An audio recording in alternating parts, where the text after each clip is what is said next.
G'day brewers, Simon here, and I've just brewed a gozer for our upcoming Christmas case swap with the Sunshine Coast Amateur Brewers and Pine Rivers Underground Brewing Society. We're each going to submit a batch of beer. We'll split them up so that everyone gets 2 beers and they can have these 12 different beers over the Christmas period.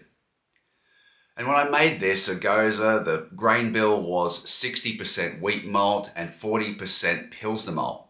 And I thought, what sort of non-alcoholic beer can I make out of the second running, as I mentioned?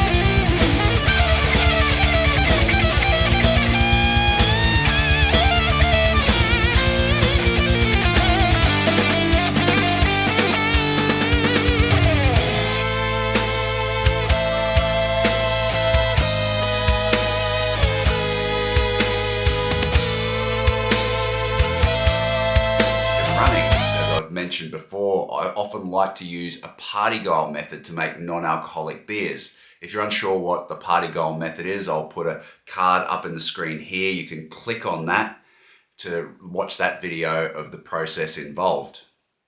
So I thought 60% wheat, 40% Pilsner. What sort of beer style can I make with the second runnings of that grist? And I decided to go with an American wheat beer. And there she is. Nice white head, light yellow straw colour, very hazy. It looks the part, maybe slightly light on this beer. But let's have a taste and a smell and we'll see how it's turned out. So on the nose I get tangerine, mandarin, and maybe hints of lemon peel and passion fruit. Maybe some peach. There certainly is some tropical stuff going on there. The aroma's pretty nice. There is some pine underlying that. Yeah, so it's pretty good. It's a pretty good aroma. It's not in your face, it's subtle. Let's dive in and have a taste.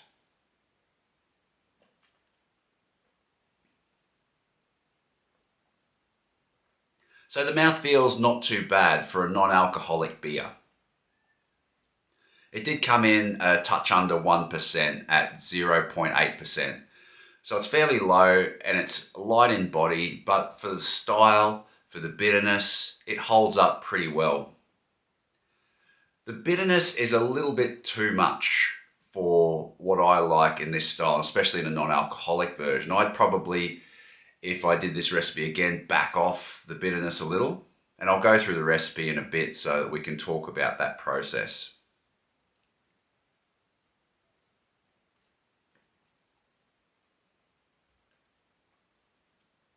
And obviously the low mouthfeel is not as soft and pillowy and as full of beer as you would often get with an American wheat beer. Now we'll have a look at that, what we can do with the recipe, how we might be able to tweak the grist to give more of that. We'll talk about that in a moment.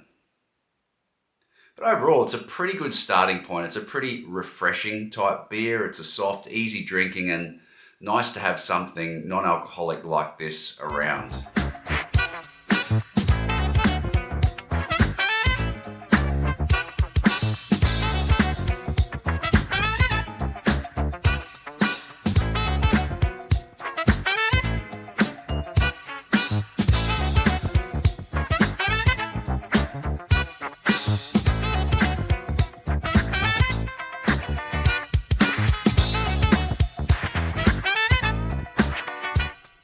So let's have a chat about how we make these recipes and brew these sort of beers on the run.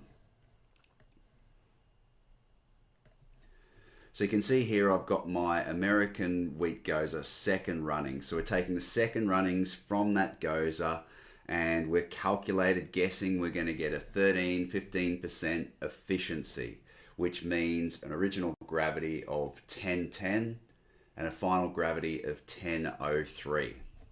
So with this information, we can start to think about how much bitterness we can add to the finished beer, and our brewing software will help us calculate that.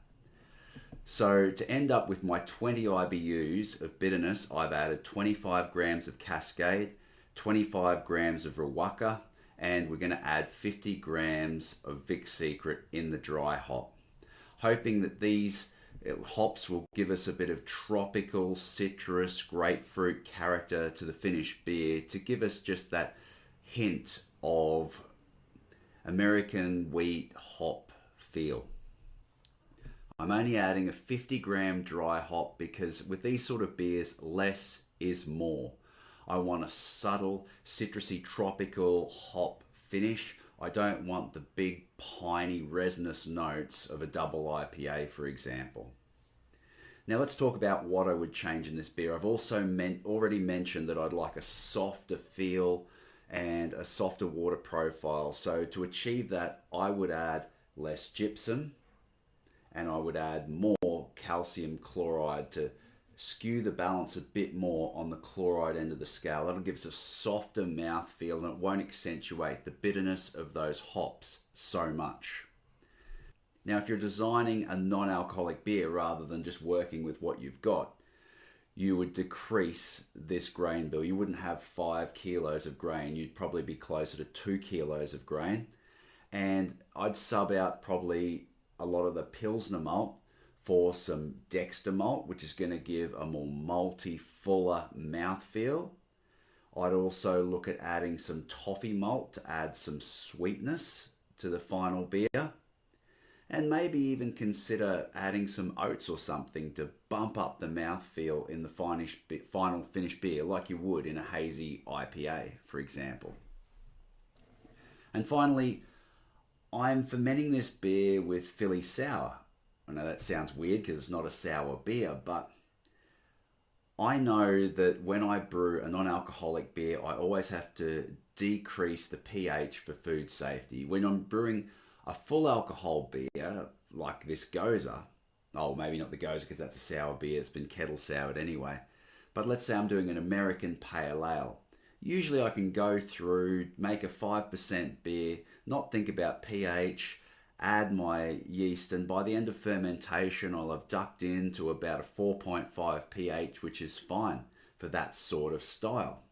But with non-alcoholic or low alcohol brewing, the yeast isn't doing so much work, the pH won't drop so much. So we need to usually add some lactic acid at the end of fermentation to drop us down into a food safe range of about the low 4s, 4.2, that sort of area is where I would shoot for. I know that if I just add, say, USO5, for example, and I ferment this beer out with that, I'll probably start with a starting pH of about 5.5, and if I'm lucky it might drop me to about 5. And then I've got to add more lactic acid to get me down to the low 4s range. In my mind, why not use a yeast like Philly Sour? That way you're going to get more of a drop in your pH and you might not have to add so much lactic acid or even any if you hit your target range. So that's why I often use Philly Sour for these non-alcoholic beers when I'm looking for a clean finished beer and not any particular characteristics. Then yeah, consider Philly Sour and just make sure you don't overshoot that pH. If you enjoy making hoppy beers, then check out this video, which features a non-alcoholic hazy IPA with the added complexity of Black Forest Rye.